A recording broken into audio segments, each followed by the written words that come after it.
Welcome back to another video. My name is Kyle and I suck at budgeting. Here we are with part 2 of the savings and investing episode that we started last week. So it's our Beyond the Budget number, whatever we're up to. And Charlotte's here. Hello. Hello. It's like you never left. I know. I feel like this has been one right after the other. Yeah. There, So let's continue with our investing portion of the savings and investing topic. Terrific. Okay, so just to recap, last time we talked about the different, what they call savings vehicles that you can use to save in. So either retirement plans at work, retirement plans on your own, or non-retirement accounts, brokerage accounts on your own. And, you know, I know that in the past, in a past video, you mentioned that we had talked about possibly even you incorporating some brokerage accounts into your budget for things that you know are coming down the line, not right away. So all good things there. What we had decided to do for today was to talk a little bit more about why investing is such an amazing thing. And I have a quote for that. So the quote is that money makes money, and the money that money makes more money. And that is by Benjamin Franklin. So, also, there's another famous one by Einstein. I almost called him Robert Einstein. Albert Einstein, where he called compound interest the eighth wonder of the world. It is really an amazing thing because when you put money into an account that is growing, the money that it earns in interest then earns more interest on top of it. And that's kind of the magic of how exponentially it grows larger.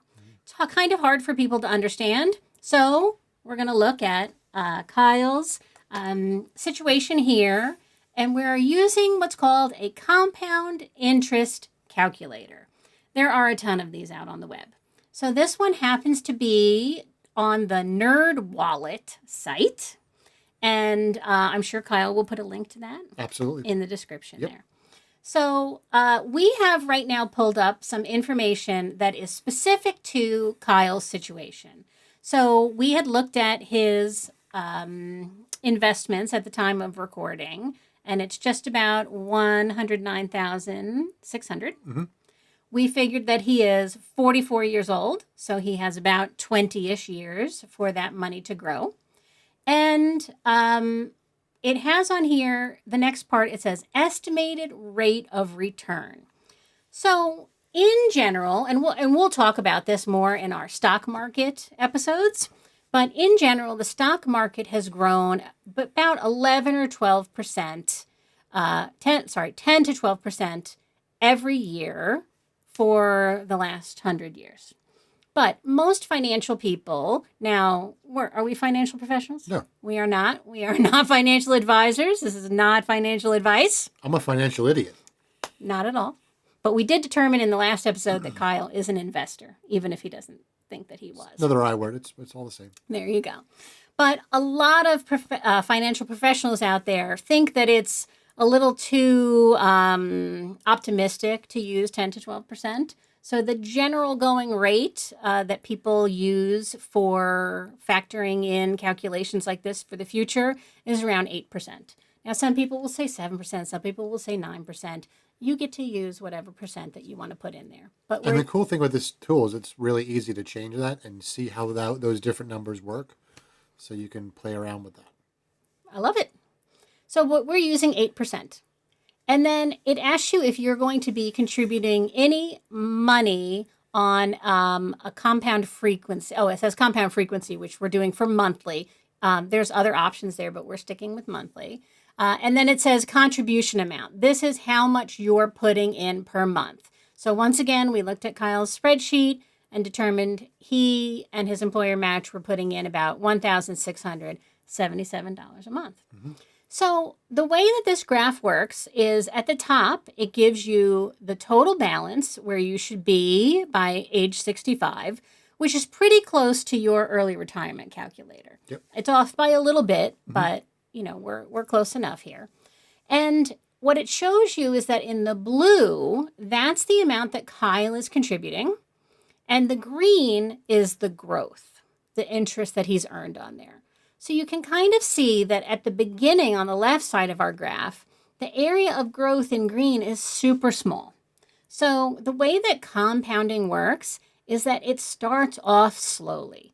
Sometimes when people are first starting to invest, they're not seeing a lot of growth at the beginning, especially when your numbers are beginning numbers. But as your numbers start to get bigger, and as time goes on, that compounding starts to show more. So if we can just kind of mouse over on some of the areas of this graph here, it'll show you for each spot on there how much of the amount is his principal that he put in and how much of the amount is the interest that you've earned. So I'm wondering if we can figure out where is the year in there where you're going to cross the million mark, because that's always a good milestone. All right, so we have 2042. So we're in 2026. 16 years. Yeah. Let's see, how old will you be then? 60. 60. There you go. Not too bad. Now, what's funny is, even though we have this graph only going to 64, there's a sharp uptick from that point on. Yep. So you are going from 60 to 64, you're gaining pretty much $500,000 at that point, whereas it took you many more years to get to that point prior. Mm-hmm. So it kind of snowballs from there. One of the things that I'd like to illustrate on here, we talked about last time, was the amount of money that you can earn on your money. So we had talked about that some money you want to put in a savings account, but the numbers on the savings account in terms of return on investment are much smaller than this. Right. So for example, right now I have a money market and it's earning about 3.8%, which is still a little high historically. Money market rates vary anywhere from 0 to 10. They vary or more. They vary wildly, but usually it's about 3%. So what if we take that 8% on there and we change it to 3%? So what we've done here is we have illustrated the difference of Kyle investing his money and Kyle saving his money. So what do you notice? It's a lot less. Yeah, I mean, it's half. Yep. Right? We can tell that that green portion compared to the blue portion is a lot smaller than it was when it was 8. Yep. What if, just for giggles, we change it to what I'm getting on my savings account right now, which is 0.01%? So at that point, it's pretty much only the money that I'm putting in. Mm-hmm. If we mouse over like all the way to the end there, you can say, oh, $620 of interest is what we earned on that money. So I show this to illustrate that your rate of return matters. So let's go back to our 8% for a second. All right, so this is what we were looking at first. Now, I told you that typically the market returns anywhere from 10 to 12%. So what if we put in 10%? Big difference. Big difference. So part of the reason that I'm showing this is because next time when we're talking about the stock market and there's different rates of return out there, the rate of return really does matter over a long period of time. So if we try to find that point where you hit $1 million again in this scenario, all right, so 2040, so age 58, right? So that is what, 16 years from now? Yep. No, 14 years from now. No. Yes. Yes. Yes. 14 years from now. So basically it's saying that all of the time that Kyle has invested up till now, plus 14 more years is what it took to hit the first million. But then we can see that between 2040 and 2046, right, it only took 6 years to get to the next million. So you can see that as your balance grows and that compounding takes a bigger effect, and that interest gets more and more and more, and you're earning interest on that interest, the amount of time that it took you to reach the last milestone of 1 million is much faster to get to the second one than it was to get to the first one. Mm-hmm. Okay, so there's another way that this works. Okay. We have been talking about compound interest working for us, right? We've been talking about saving and investing and all that good stuff. But there is also a way that compound interest works against us, and that's with debt. So this calculator can help us figure out our debt situation too. So let's try to put in some numbers here. Okay. Let's just say that we have some debt on a credit card. Let's say, how much debt we want to say? $5,000? Sure. All right. Let's say we have $5,000 of debt on a credit card. And we plan to pay it off. How about we say we have a goal to pay it off in 5 years? So we'll put 5 in there. Okay, now, I don't know about you, Kyle, but my credit cards are definitely not 10% ever.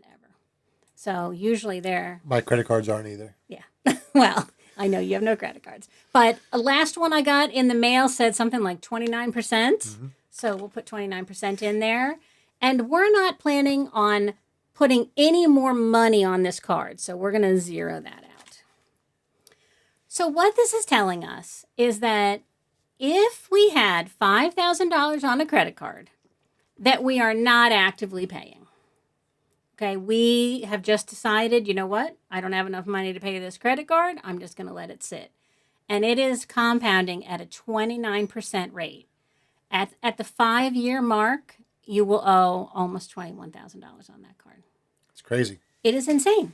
And you can see at the bottom there, the original purchase amount, and then all of the rest of that is the interest. Yep. Now, I know people look at this and say, oh, I would never do that. I would never get in that situation. People get in this situation all of the time. Yep. All of the time. We talked about saving up and paying cash for purchases like your keyboard that you got there. Mm-hmm. But I know we both have had points in our life where we have not wanted to save up and pay for things, and we just wanted them now, and we put them on credit cards. Mm-hmm. And then you know what? Sometimes life gets in the way. Sometimes there's job loss. Sometimes there's health issues. Sometimes you have put so much on credit cards that you're just letting it roll.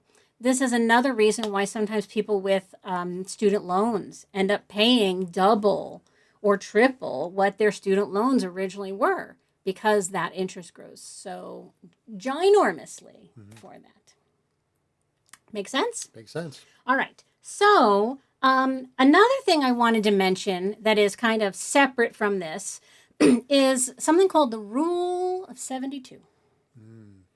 So have you heard of the Rule of 72 before? No, 73, but not 72. Well, 73 is one better. That is true. It is. It is also the perfect number. Is it? It is. Why? Isn't Big Bang Theory? You never saw the episode? I don't remember, so. Because it's the 21st prime number. Its reciprocal is 37, which is the 12th prime number, which is the reciprocal. And in binary, it is in, what's the word where it's the same forwards and backwards? Oh, palindrome. Palindrome. And you call me a nerd? It was a quote in Big Bang Theory. I didn't know that before that. I'm just saying. All right, so the Rule of 72 is like a quick and dirty kind of way to figure out compounding. So the way that it works is you take your rate of return. So we talked about, let's say that's normally 8 for investing. And you take 72 and you divide it by your rate of return. So if you take 72 divided by a rate of return of 8, that gives you 9. And that means that it will take 9 years for your money to double in that time frame. So this works with any number. If you say, well, I'm only getting 3% on my money in my savings account, well, 72 divided by 3 is 24. So it would take 24 years for your money to double. Now, this doesn't help at all with if you're adding money, like you're adding Right. money. But it's just, again, a little quick and dirty way of figuring it out. So I know that Kyle has about, we're just going to call it 100,000 in his account. So if we say that your money's going to double every 9 years and you're 44, so by the time you got to 53, that amount should double to 200. By the time you got to 62, it should double again to 400. And then we have a couple extra years in there, which is why it gets up a little bit higher than that. So just these little quick ways to figure this stuff out. All of these things, in addition to what we talked about last time, which was the wealth multiplier from the Money Guys. We also briefly mentioned the power of starting young chart that they had. All of these things will help you see that the money you invest today will be very valuable to you down the line. Sometimes people really can't see that far ahead. They sit there and they think, I've had money in this account for 5 years and it really hasn't grown that much. Well, if we think about that graph that we looked at, those first couple of years, you're not going to see a lot of growth. But it's growing and growing exponentially, and it will eventually get to where you need it to be. So I really encourage everybody to go through, kind of play with this calculator. One way that you can do it is just like when we had all of Kyle's information in there first, with the current amount that he is contributing to his investments. This is something that he can use when he gets a raise and he decides he wants to start to put more in, what impact that will have. So it's a really handy tool. Now, there's a bunch of compound interest calculators on the interweb out there. And some of them are extremely complicated. Some of them are pretty simple. I like this one because not only is it very simple, it doesn't ask you too many complicated questions, but I like the way it lays it out so you can see what's your original money and what's the growth. Mm-hmm. I will mention that this is a simulation. Your investments will not grow in a nice, steady pace like this. Again, we're doing this in the middle of 2026. We have had a rocky couple months. I know March was down, April was way up. So there's always going to be some fluctuation in this. These are, we call them directionally accurate. We're trying to get in the ballpark sort of what those numbers might end up being. Does that make sense? Makes sense. All right. So I do have a few things that I just wanted to challenge your viewers to think about. More homework. Ha. This is easy homework, though. So the primary things between this session and the last session we did on savings and investing is two things. One, do you consider yourself an investor? So have you changed your opinion on this, Kyle? No. What do you think would change your opinion to make you feel like an investor? I don't know. Okay, we'll have to dig into that a little bit. Okay. The other one is to check and see, does your employer give a match on their 401k? And if so, are you taking advantage of that max, up to the max of what your employer will match or not? Again, that is free money, and we want to be able to use that if we absolutely can. I know that Kyle is taking advantage of his employer match. When I was a teacher, I did not have an employer match. They had money going into a pension for me. A pension is like a completely different situation than this. A lot of people say, "Oh, well, I'm putting money away because my employer might be putting some money in a pension for me," which is completely different. So that's a totally different animal. But we would like you to get to the point where, if you can, find out if your employer has a match and let us know if you are able to take advantage of that match or not yet. Yep. So I think those are all the things I had on my list today. So, Awesome. All right. So next time when we get together, we're going to be talking about the stock market. And the stock market is so confusing for people. I feel like most of my life, the stock market was this sort of nebulous black hole where I did not understand anything. And I know we've mentioned in the past that the financial services industry makes it like this, where they make it seem so confusing to you. Mm-hmm. So we're going to do our best to try to help you understand. She's going to do her best. I'm just an idiot. You are not. You are not. So help you try to understand the stock market and what different types of things you can invest in. Because so far, we've just talked about investing in this generic term. But really, the question is, what should you invest in? Because we talked about putting money into these accounts. It's very important that once you put the money into these accounts, that you also invest it. There have been people along the way who have put money into their retirement or put money into their brokerage account and forgotten to actually invest it. And this is terrible because then we're back to that line of zero in the interest there. So we're going to cover that next time. Awesome. Thank you so much for watching. We'll see you next time. See ya.